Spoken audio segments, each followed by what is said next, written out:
Hello Ranjana. Hello Yogesh, कहाँ हो तुम? दक्ष कहाँ है? सब ठीक तो है ना? सब ठीक नहीं है रंजना। दक्ष किडनैप हुआ था। क्या?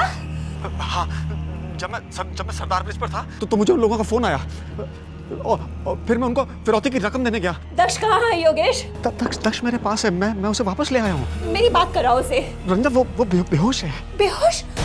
बेहोश क्यों है? हाँ, सब ठीक तो है ना? बताओ योगेश, अब ठीक तो है ना? रंजना मैं दक्ष को लेकर मानव हॉस्पिटल पहुंच रहा हूँ।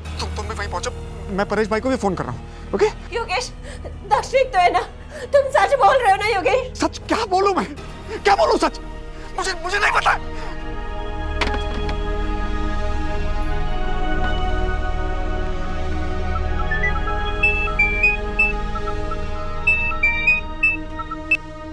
हेलो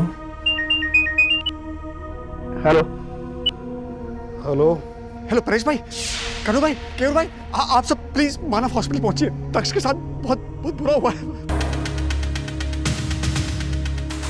चलो चलो दक्ष,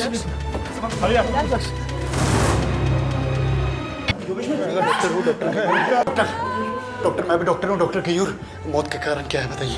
स्ट्रैंगुलेशन का केस लगता है डॉक्टर क्यूर। गला घोटा गया है, सांसें रोकी गई थी। मैं पुलिस को इन्फॉर्म करने जा रहा हूँ।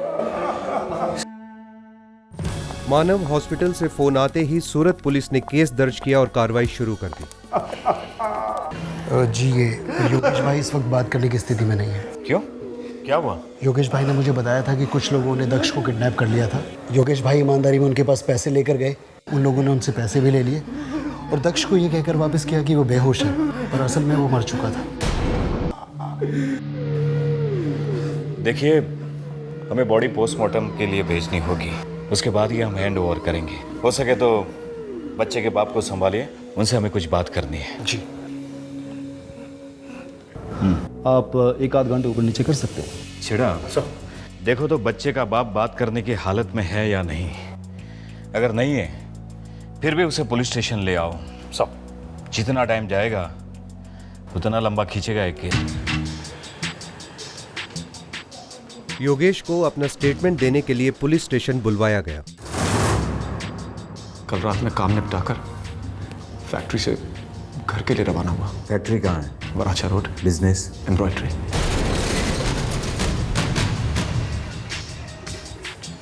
दशहरे की रात थी। फैक्ट्री थोड़ी जल्दी बंद की थी।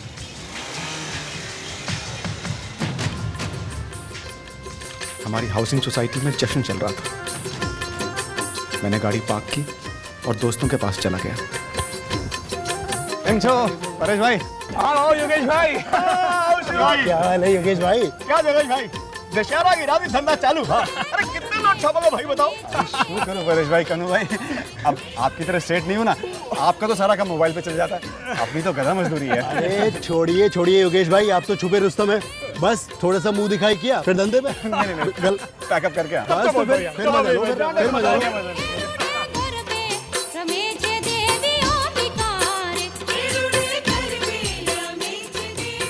मेरी पत्नी रंजना डांडिया खेल रही थी। मेरी बेटी कीर्ति भी डांडिया खेल रही थी। मेरा बेटा दक्ष भी वहीं मौजूद था, उसके दोस्तों के साथ। इतने में अचानक मोबाइल की घंटी बजी। नत्थू काका का फोन था। एक मिनट है। नत्थू काका मेरे फैमिली फ्रेंड है सर। अड़जन में रहते हैं। पैसों का लेन देन भी होता है हमारे बीच। आपको लेने थे या देने थे? देने थे सर। उस दिन सुबह से 2 बार फोन आ चुका था उनका। उनके लिए मैं 12 पेटी लेकर आया था फैक्ट्री से। 12 लाख कैश? सर हमारा धंधा ज़्यादातर कैश में ही होता है। हाँ नत्थू काका, हाँ पैसा तो मैं साथ में लेके आया हूँ। कहाँ मिलना है? योगेश, हो सके तो अड़ाजान आ जाओ, मैं बीच में मिलता हूँ सरदार ब्रिज पर। खेम। सरस नत्थू काका, मैं अभी निकला।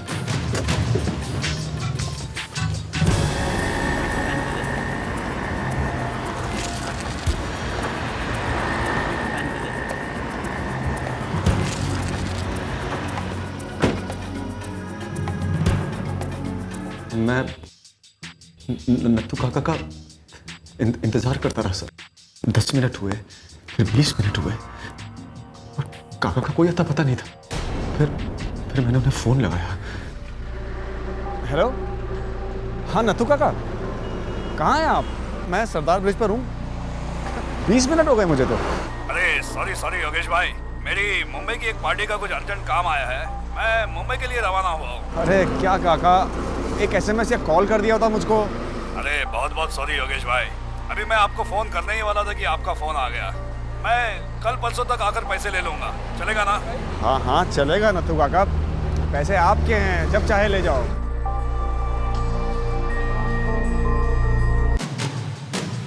मैंने सोचा घर वापस जाकर फैमिली और दोस्तों के साथ तो थोड़ा डांडिया खेल लेता हूँ। मुझे सरदार ब्रिज से यू टर्न लिए हुए मुश्किल से 5 मिनट भी नहीं हुए थे कि तभी मुझे एक कॉल आया। हेलो, योगेश मकवाना बोल रहा है ना? तो आप कौन? फिलहाल तो तेरे बच्चे का यमराज बोल रहा हूँ। क्या? ध्यान से सुन, दक्ष जिंदा चाहिए ना तो पूरे 50 लाख लेकर आ। उठवा लिया है तेरे लड़के को हमने। क्या बकवास कर रहे हो तुम? कौन हो तुम लोग? क्यों, बेटी का रिश्ता करना है क्या? साले हलकट कंजूस भी नाटक किया ना तो चीर डालूंगा तेरे बेटे को मस्त एप्पल की तरह। अरे नहीं देखो, ऐसी बातें मत करो प्लीज। 50 पेटी तुमस अभी के अभी। लेकिन मेरे पास 50 लाख नहीं है।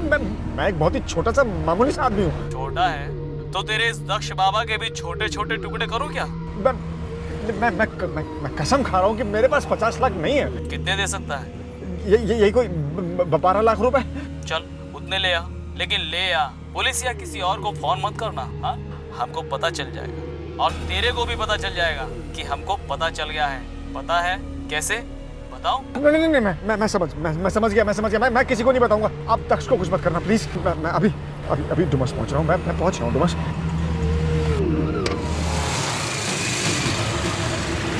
मुझे पता नहीं चल रहा था कि मैं क्या करूं क्या ना करूं। पहले मैंने सोचा कि मैं अपनी बीवी को फोन करके पूछता हूं कि दक्ष वाकई गायब है क्या। मैं डर गया इंस्पेक्टर। मुझे लगा कहीं उन लोगों को पता चल गया तो आप डुमस गए? जी मैं डुमस गया। 12 लाख कैश लेकर? 12 लाख कैश लेकर।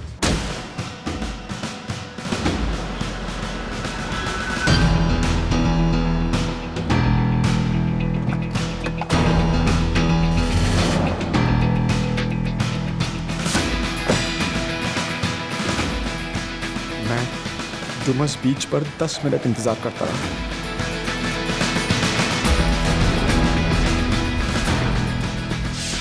फिर 2 गाड़ियां मेरी तरफ आई।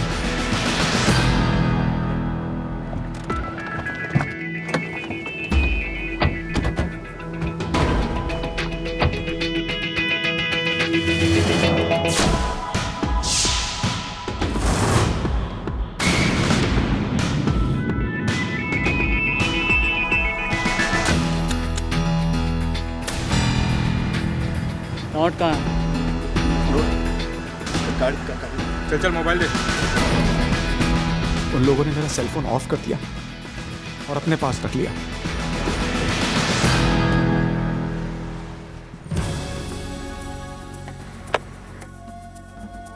जब वो पैसे गिन रहे थे तब मैंने दक्ष के बारे में पूछा। मेरा बेटा कहाँ है? चल बच्चे को लेके आ। डुमस से हम लोग सूरत नवसारी हाईवे पहुंचे। आपने बच्ची को चेक करने की कोशिश की या उसके साथ बात की? गन रखी थी कनपट्टी पे।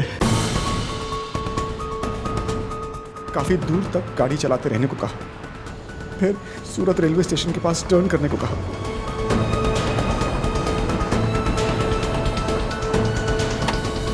रेलवे स्टेशन के पास वो लोग गाड़ी से उतरे।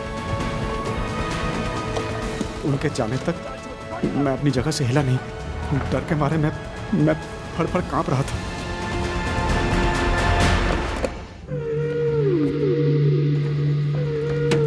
दक्ष को इस बात की खबर थी।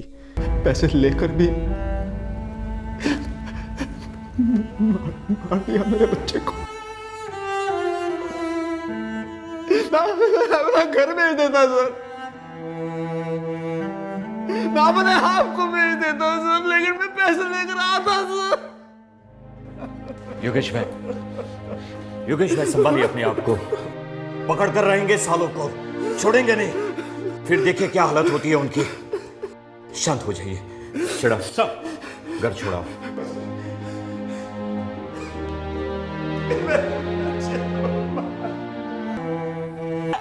मम्मी से बात करो ना बेटा।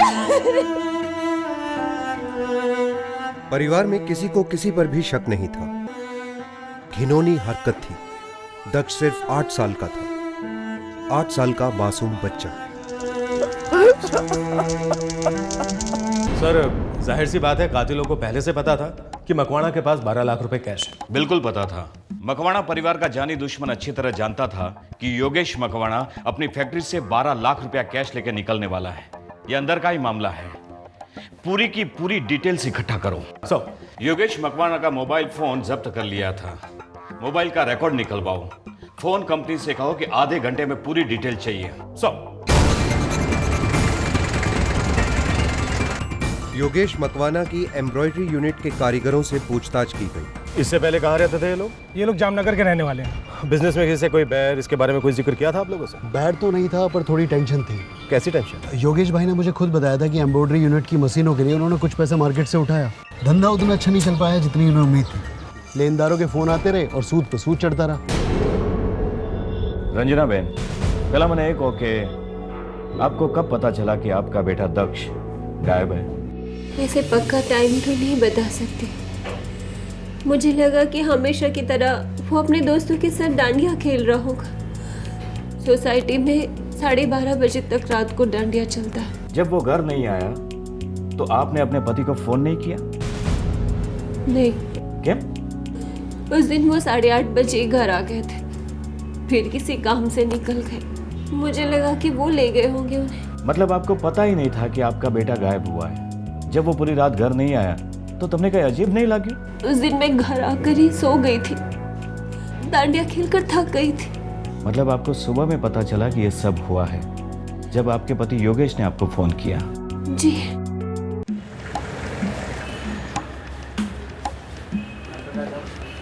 साहब, और राजन वाले नत्थू काका को लेकर आ गए हम।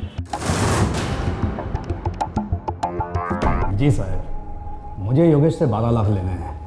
मैंने कल उसे 2-3 बार फ़ोन भी किया था। लास्ट फोन कब किया था? कल रात को 8:30 के आसपास। और फिर आपने उसे पैसे लेकर सरदार ब्रिज पर बुलाया, राइट? शू साहब, मैंने योगेश को सरदार ब्रिज पर बुलाया ही नहीं। कल फ़ोन पर योगेश ने बताया कि उसके पास पैसे नहीं है, फिर उसे कहीं पर बुलाने का क्या फ़ायदा? एक मिनट, आप कह रहे हैं कि योगेश ने आपको फोन पर कहा कि उसके पास पैसे नहीं है और आपने उसे सरदार ब्रिज पर बुलाया ही नहीं? जी साहब, मैं यही कह रहा हूँ, क्योंकि सच बात यही है। सर ये टेलीफोन कंपनी के रिकॉर्ड्स हैं। इनमें कुछ गड़बड़ है सर। सर पहली बात, योगेश मकवाणा ने हमसे बताया कि किडनैपर्स ने फोन छीनने के बाद फोन स्विच ऑफ कर दिया था। लेकिन फोन पूरी रात ऑन था। Yes sir. 9:30 और 11:30 के बीच में 14 कॉल हुए हैं। सर ये सारे कॉल पीसीओ के हैं। योगेश के स्टेटमेंट के हिसाब से किडनैपर्स ने सारे कॉल पीसीओ से किए थे। सारे पीसीओ नंबर सूरत रेलवे स्टेशन के आसपास के हैं। ये देखो, फोन की लोकेशन देखो तुम। सर ये वाला सेल फोन भी सूरत रेलवे स्टेशन के आसपास ही रहा सारे समय। कहाँ डुमस और कहाँ सूरत रेलवे स्टेशन? योगेश भाई झूठ बोल रहे हैं। उनके बेटे की हत्या हुए फिर भी ये आदमी झूठ बोल रहा है। मतलब इसके पीछे बहुत बड़ा कारण है। सर मैंने इसका बैकग्राउंड पता किया है। 50 लाख का लोन है सर इसके ऊपर। आधा इसने बैंक से उठाया, थोड़ा मार्केट से, और बाकी जो बचा वो दोस्तों और रिश्तेदारों से। लेनदारों से बात हुई? हुई सर। किस्तें चुकाता था? नहीं सर, गैस पे है योगेश। धंधा बैठ गया और सूद बढ़ रहा है। फिर उसके पास 12 लाख रुपया आए कहाँ से?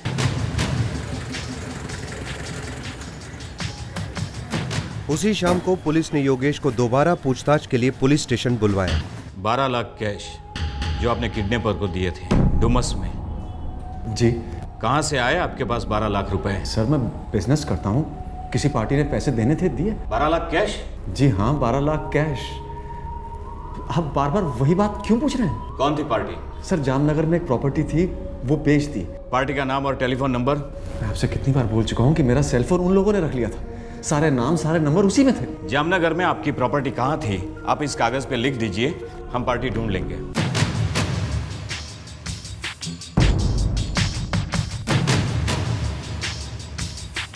Thank you.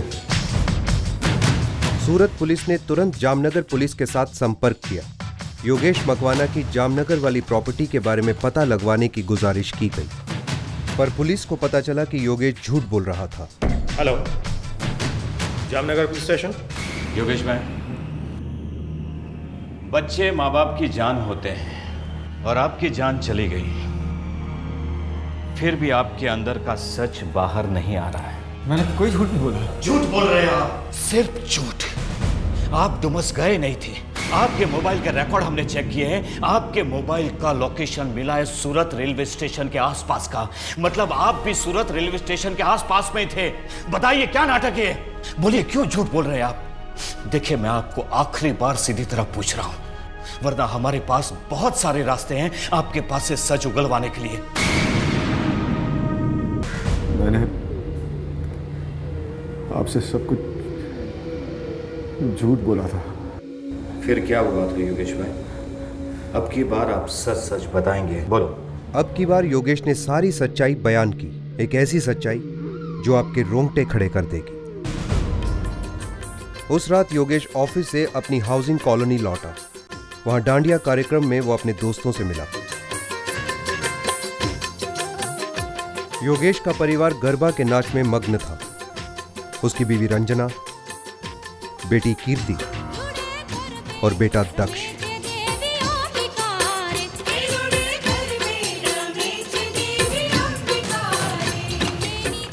दक्ष, गाड़ी में पानी की बोतल पड़ी है, जाके लेके आ। ओके पापा। सुन सुन सुन,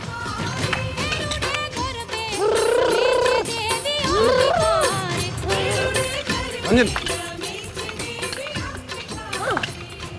मुझे फिर से पता चला। अरे अभी तो आए हो, खाना तो खा लो। जरूरी मीटिंग है, थोड़ी देर हो जाएगी।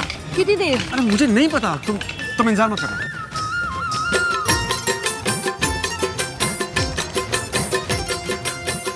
ये लो पापा। Thank you. दक्ष सुनना बेटा, पापा लॉन्ग ड्राइव पे जाएंगे, बीच में आइसक्रीम भी खाएंगे। शू, हाँ? अच्छा।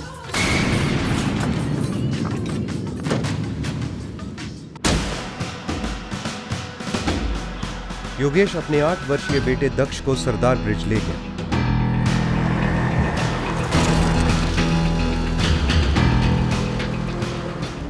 जब तक वो लोग सरदार ब्रिज पहुंचे, दक्ष सो गया था।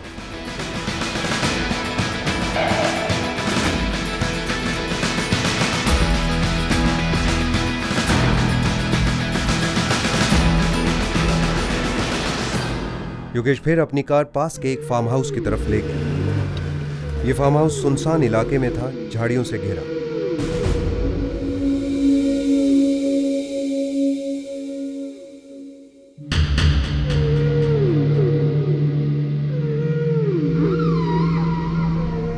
पक्षी,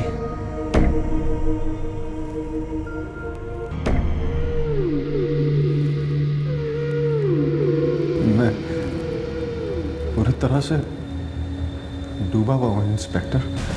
मेरा धंधा पूरी तरह बंद हो गया।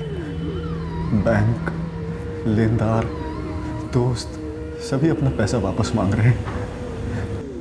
मेरे पास एक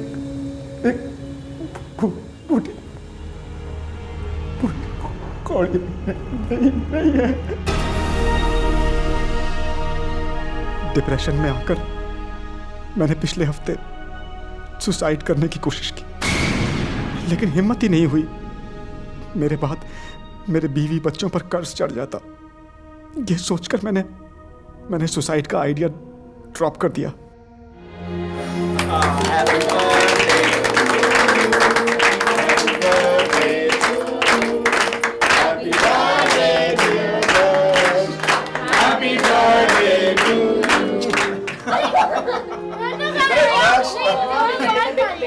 खाने दे, उसका बर्थडे है ना, मैं तुम्हें देती हूँ। फिर सोचा पहले फैमिली को खत्म कर देता हूँ, फिर अपने आप को। लेकिन उसके लिए भी हिम्मत नहीं जुटा पाया। दक्ष के साथ आपने क्या किया योगेश भाई? मैं किसी भी तरह लेनदारों से पीछा छुड़ाना चाहता था। उन्होंने मेरे खिलाफ सर्कुलर निकाला था। मेरा धंधा बॉयकॉट करने वाले थे। दिवाली दूर नहीं थी। अगर ऐसा होता तो मैं पूरी तरह से खत्म हो जाता।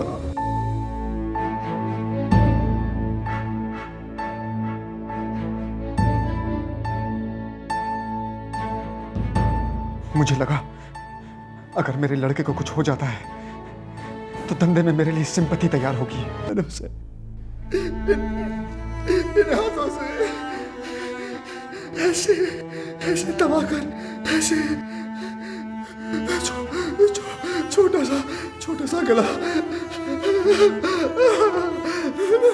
मेरा दक्ष।